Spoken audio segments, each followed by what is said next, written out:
मेरा एक्सीलेटर भी दबा हुआ है। ठीक है, धीरे धीरे देखिए मैं क्लच को छोड़ रहा हूँ। ठीक है, छोड़ते हुए, ठीक है, यही चीज़ आपको स्पीड में करनी है। जब आप स्पीड में कर लोगे तो आप समझ जाओगे कॉम्बिनेशन कैसे बन रहा है। Hello everyone, welcome to our channel. दोस्तों आज है मेरा 41वां दिन। देखते हैं कि कहाँ तक मामला पहुंचा है, डर खत्म हुआ है या नहीं हुआ। ये आपका क्लच है और ये ब्रेक है और यहाँ पर ये आपका हो गया एक्सीलेटर। ठीक है, तो यहाँ पर जूते गंदे हैं, उस पर ध्यान नहीं देंगे।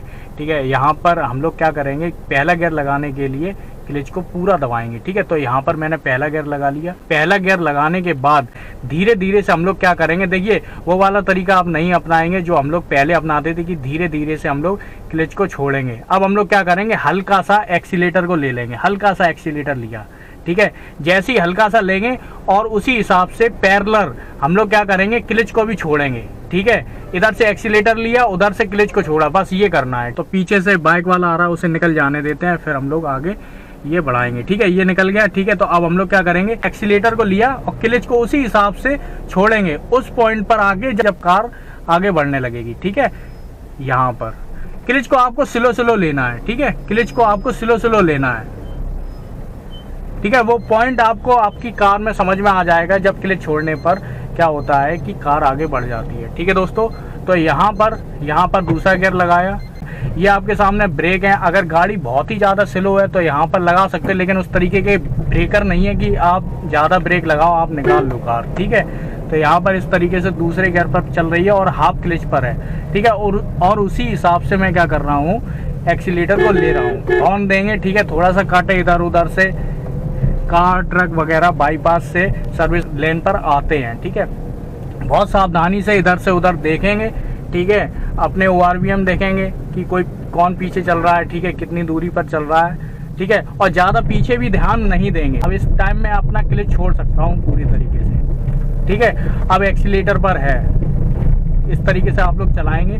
अब कहीं पर भी रुकने की कोशिश होगी या स्लो होने की कोशिश होगी तो मैं क्लच पर पैर रख लूंगा। ठीक है, थोड़ा थोड़ा अगर ब्रेक की जरूरत पड़ी तो ब्रेक भी लगाऊंगा। ठीक है, तो यहाँ पर मैं इंडिकेटर दिया। इंडिकेटर देने के बाद आराम से देखते हुए, ठीक है, देखते हुए स्लो स्लो मोड़ने का मतलब ये है कि दूसरे को भी पता चलना चाहिए कि वो मुड़ रहा है। ठीक है, तभी वो अपना जजमेंट सही कर पाएगा। ठीक है, आप एकदम से निकाल लोगे और वो अचानक से आ जाएगा तो वो सोच नहीं पाएगा कि क्या करना है। ठीक है दोस्तों, तो यहाँ पर आराम से चलाएंगे देखते हुए। तो डर तो मेरे ख्याल से थोड़ा सा कम हो गया। जो पहला 27वां 28वां दिन था उस हिसाब से तो डर बहुत कम हो गया। ठीक है, और जब डर कम हो गया तो कोई दिक्कत की बात नहीं है। पीछे भी हल्का देख लेंगे कौन सी कार है और पीछे कोई हॉर्न दे रहा है, ज़्यादा ध्यान नहीं देंगे। ठीक है, इस टाइम मेरा क्लच नहीं दबा हुआ है, ये याद रखना, बस पैर रखा हुआ। अब दबाया हुआ है। ठीक है, सामने मुझे ब्रेक लगाना था इसलिए।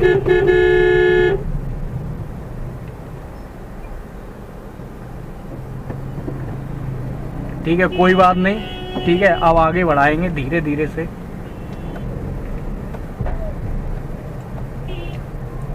यहाँ पे थोड़ा सा भी आप स्टीयरिंग को टर्न करते हो तो आप ORVM में ज़रूर देखना कि कौन बगल में चल रहा है। ठीक है, क्योंकि बाइक निकालने वाले तो सटा के निकालेंगे, क्योंकि बगल में तो किसी कार के या फिर ट्रक के नहीं चलाते, वो सीधे निकाल के आगे निकाल लेते हैं। ठीक है, तो यहाँ पर मेरा पहला गियर लग गया था। अब दूसरा गियर क्लच दबाते हुए क्लच को छोड़ा और एक्सीलेटर को लिया।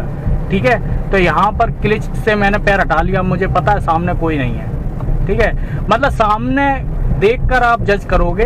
ठीक है, इस हिसाब से नहीं कार चलाओगे कि आपका क्लच कितना दबा हुआ है। ठीक है, आप सामने देखकर बताओगे कि आपको क्लच दबाने की कितनी ज़रूरत पड़ रही है या नहीं पड़ रही है, एक्सीलेटर की कितनी ज़रूरत पड़ रही है, क्योंकि यहाँ पर ज़्यादा स्पीड में भी नहीं चला सकते ना। ठीक है, तो यहाँ पर इस तरीके से स्लो लेंगे, हॉर्न देते हुए। हॉर्न देने में कोई कंजूसी नहीं। ठीक है, इस बाइक वाले से आगे निकालेंगे। ठीक है, थोड़ा, क्योंकि अब जगह है, मुझे दिख रहा है। ठीक है, इस तरीके से बस मैंने बिल्कुल भी क्लच को हाथ नहीं लगाया, पैर नहीं लगाया, हाथ क्या पैर नहीं लगाया। क्लच को छोड़ा, एक्सीलेटर को लिया और क्लच को पूरी तरीके से छोड़ देंगे और रिदम में आ जाएगी। फिर एक्सीलेटर से हम लोग उतना ही आगे बढ़ाएंगे जितने की ज़रूरत है। ठीक है, यहाँ पर अब हम लोग राइट हैंड पे मुड़ेंगे। ठीक है, राइट हैंड पे मुड़ेंगे और इंडिकेटर देंगे, ठीक है। पीछे बहुत दूर है, कोई दिक्कत की बात नहीं है, कार है तो लोग समझ जाते हैं कि हाँ यहाँ पर आराम आराम से चलाना है, ठीक है। ये एम्बुलेंस वाला जहाँ मुड़ेगा वहीं हम लोग भी मुड़ेंगे।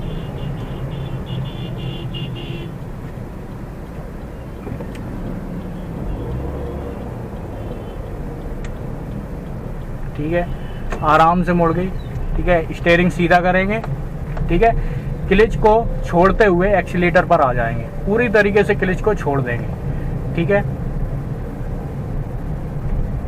क्यों क्लच को छोड़ क्यों रहे हैं? क्योंकि कोई है नहीं सामने, ठीक है। बाजार में या फिर जाम में ऐसा नहीं करना है, ठीक है। तो यहाँ पर इस तरीके से देखते हुए, हॉर्न देते हुए, ठीक है। अब यहाँ पर मुझे सीधे ही चलना है, ठीक है। तो यहाँ पर देखिए पहले गियर पे कर लेंगे, थोड़ी सी ऊंचाई है, ढलान है, ठीक है। इनको अंकल जी को निकल जाने देते हैं, ठीक है। आराम आराम से चलाएंगे, ठीक है।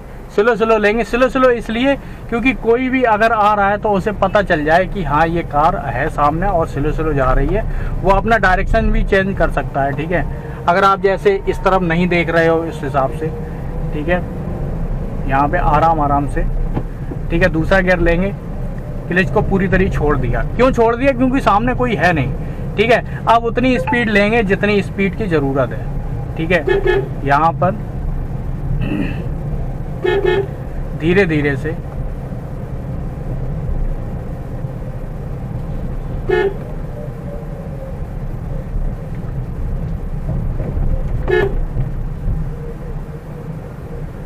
स्लो स्लो लिया, ठीक है। क्लच को पूरी तरीके से छोड़ देंगे, एक्सीलेटर पे आ जाएंगे, ठीक है। कोई नहीं है, ठीक है। अब क्या करेंगे? तीसरा गियर करेंगे, ठीक है।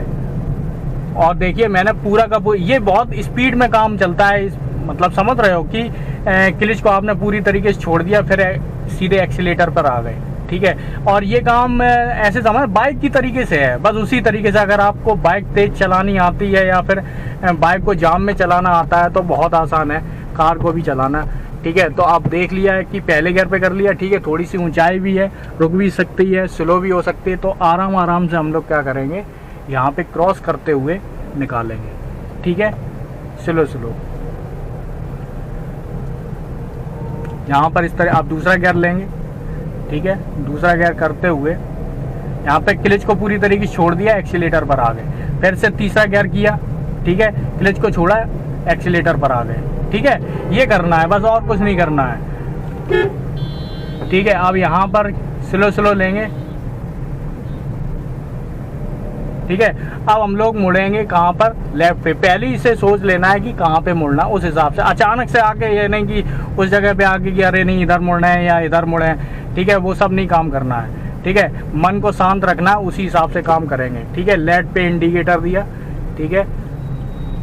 यहाँ पे अब मैं करूँगा दूसरे गियर पे कर लूँगा, क्योंकि मुझे पता है उस हिसाब से स्पीड नहीं हो पाएगी, ठीक है। यहाँ पर मुझे स्पीड लेने की ज़रूरत नहीं पड़ी, उतनी स्पीड थी। क्लच अब मुझे देखिए थोड़ा छोड़ा, हाफ क्लच छोड़ा, ठीक है। और मेरा एक्सीलेटर भी दबा हुआ है, ठीक है। धीरे धीरे देखिए मैं क्लच को छोड़ रहा हूँ, ठीक है। छोड़ते हुए, ठीक है। यही चीज़ आपको स्पीड में करनी है। जब आप स्पीड में कर लोगे तो आप समझ जाओगे कॉम्बिनेशन कैसे बन रहा है। और स्लो स्लो में तो शुरुआत में जब आप सीख रहे हो तो यही चीज़ आपको स्लो स्लो करनी है, ठीक है।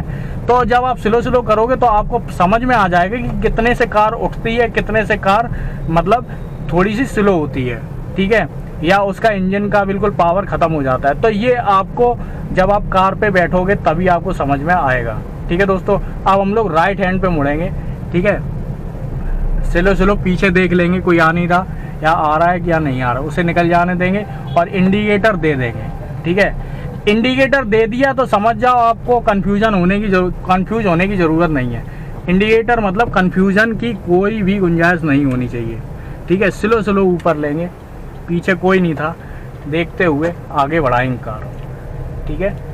पहले गियर पे था, ठीक है। अब यहाँ पे हम लोग क्या करेंगे, दूसरे गियर पे करेंगे, ठीक है। दूसरे गियर पे किया, क्लच दबाते हुए थोड़ा सा क्लच आराम से छोड़ा, ठीक है दोस्तों। तो इस तरीके से कार को आप कंट्रोल कर सकते हो। बहुत ज़रूरी है कंट्रोल करना, ठीक है। और ये आपको धीरे धीरे कार चलाते टाइम आ ही जाएगा, ठीक है दोस्तों। तो अगर आपको ये वीडियो समझ में आया हो तो लाइक कर सकते हो, सब्सक्राइब कर सकते हो। पूरा वीडियो देखने के लिए आपका बहुत बहुत धन्यवाद।